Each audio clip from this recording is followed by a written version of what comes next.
In the ever-dynamic world of celebrity news, it seems there's no shortage of speculation and sensationalism surrounding Prince Harry and Meghan Markle. The recent resignation of Ashley Hansen, their global press secretary, has prompted yet another wave of media frenzy, with various outlets suggesting internal strife as the cause. However, this narrative is not only misleading but also ignores the context of Hansen's recent statements and the broader media agenda against the Duke and Duchess of Sussex. Reports have circulated that Hansen's departure is a result of differences within Harry and Meghan's team, a claim that is both premature and unfounded. In fact, only days prior to her resignation, Hansen was publicly lauding her work with the couple. As highlighted in a recent Variety article, she had expressed enthusiasm for the innovative direction of the Sussexes' new media firm, which aims to amplify diverse voices and provide unique storytelling perspectives. This sudden shift in the narrative raises questions about the motivations behind the reporting. The Irish Mirror also pointed out that Hansen's departure comes amid the establishment of a new firm, where she was a key player in shaping its mission. This context contradicts the idea that her resignation is a signal of conflict. Instead, it appears to be a part of a broader transition strategy, rather than an indication of discord. It is important to note that Hansen's praise for Meghan and Harry just days before her exit paints a starkly different picture than what many outlets are portraying. The Tatler discussed her excitement about working with the couple and her belief in their vision for their new media venture. The notion that her departure stems from differences seems disingenuous, especially considering her recent affirmations of the Sussexes' work and goals.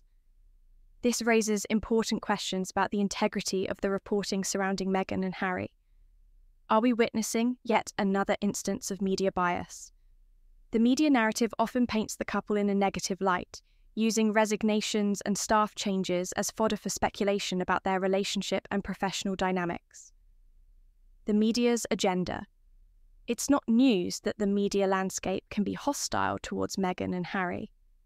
Their unconventional approach to royal life, their advocacy for mental health, and their commitment to social justice have all led to a backlash from traditional media outlets. This consistent portrayal is indicative of a broader agenda aimed at undermining their efforts and painting them as problematic figures.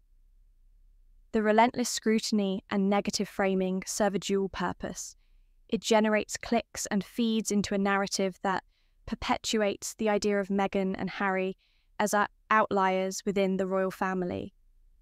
Every staff change or minor hiccup is dissected and exaggerated, contributing to an ongoing narrative of instability and conflict. Conclusion. Ashley Hansen's departure should not be interpreted as a sign of turmoil within Harry and Meghan's camp, but rather as a transition within a growing enterprise.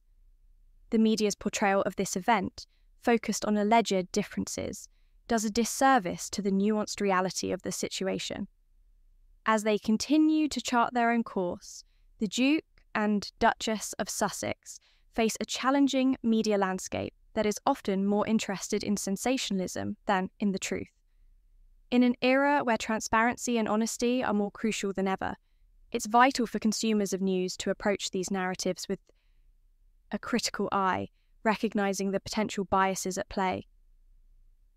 Meghan and Harry are not just headlines, they are individuals navigating a complex world, and the stories surrounding them deserve careful consideration beyond the sensationalist headlines.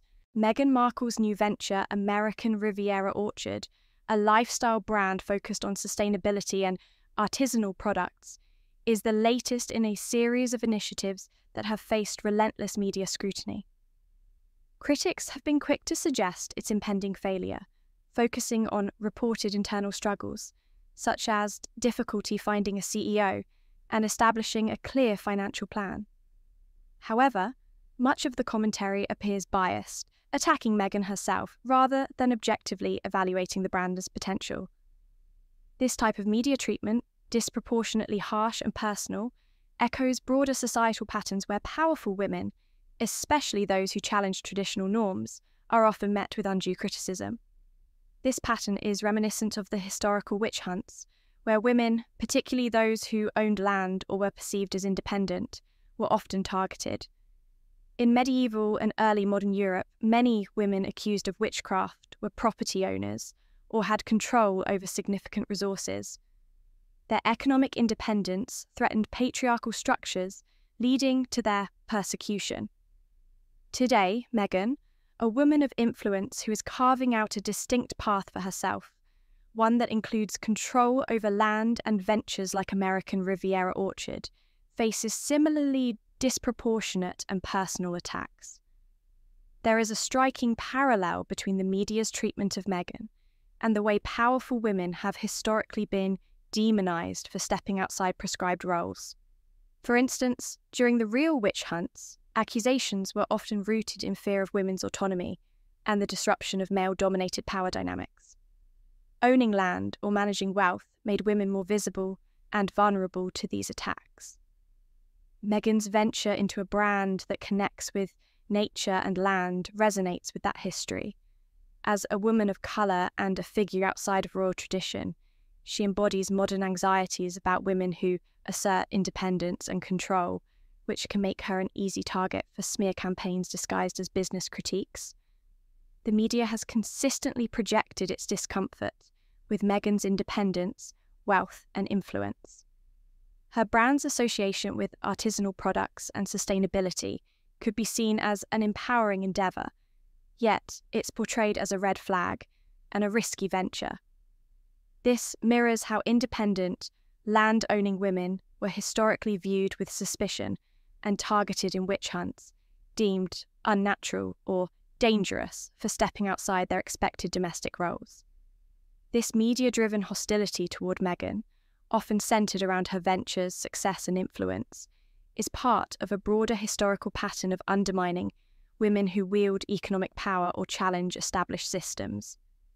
In conclusion, Meghan Markle's experience with American Riviera Orchard is emblematic of the ongoing witch hunt against her, echoing the treatment of powerful women across history. The media's bias is apparent in its eagerness to cast doubt on her efforts, often based on unfounded fears or personal prejudices rather than the merit of her work. Meghan's ability to weather this storm not only reflects her resilience, but also highlights the persistent societal discomfort with women who dare to be powerful, autonomous, and independent in their choices and endeavours.